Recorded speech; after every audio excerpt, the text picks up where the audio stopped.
கர்த்தருடைய பரிசுத்த நாமத்தினாலே இதை பார்த்து கொண்டிருக்கிற யாவரையும் ஜேஜி ஷைலோ சேனல் மூலமாய் உங்களை வாழ்த்தி வரவேற்கிறேன். அப்போஸ்தலர் அதிகாரம் 28 ஒரு சேதமும் அவனுக்கு வராததை கண்டபோது வேறு சிந்தையாகிய இவன் தேவன் என்று சொல்லி கொண்டார்கள். கர்த்தரை ஆராதிக்கிறோம், கர்த்தருக்கு முக்கியத்துவம் கொடுக்கிறோம், கர்த்தருக்காக ஊழியம் செய்கிறோம். ஆனால் நமக்கு பலவிதமான பிரச்சனைகள், பலவிதமான போராட்டங்கள் வருகிறது. இவங்க லைஃப் அவ்வளவுதான் என்று பலர் பார்த்து கொண்டிருக்கிறார்கள். ஆனாலும் ஒரு சேதமும் அணுகாதபடி கர்த்தர் நடத்துவார்.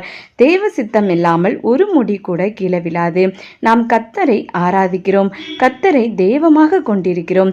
அவருடைய சித்தம் இல்லாமல் நம் வாழ்வில் எதுவும் நடக்காது. சேதமின்றி காப்பவரே, சேனைகளின் கர்த்தர் நீரே, சேதமின்றி காப்பவரே, சேனைகளின் கர்த்தர் நீரே.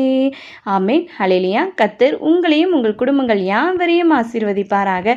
மே காட் bless you.